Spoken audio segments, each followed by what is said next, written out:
io ero fermo allo stop, a un certo momento mi sono visto arrivare addosso la moto con il signore che si è sbalzato, è andato in aria e è andato a sbattere addosso il palo dove segnala le strisce pedonali. Un impatto violentissimo che non ha lasciato scampo a Michele Pasinato, 51 anni, il prossimo 3 giugno. Lo schianto poco prima delle 10 a Castelfranco, all'altezza dell'incrocio tra via Damiani e via Solferino.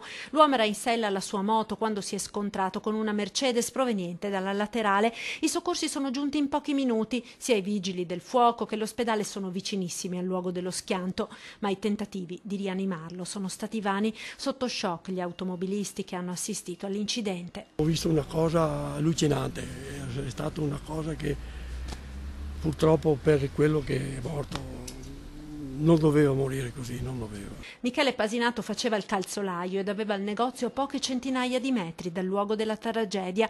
Viveva a Tombolo con la moglie Alessandra ed i 2 figli. La notizia della tragedia ha destato profondo cordoglio sia a Castelfranco, dove appunto Pasinato lavorava, sia nel comune padovano, dove la famiglia è nota e stimata. E la tragedia riapre anche la discussione sulla pericolosità dell'incrocio dove si sono verificati già parecchi incidenti. Mise 50 anni che abito qua.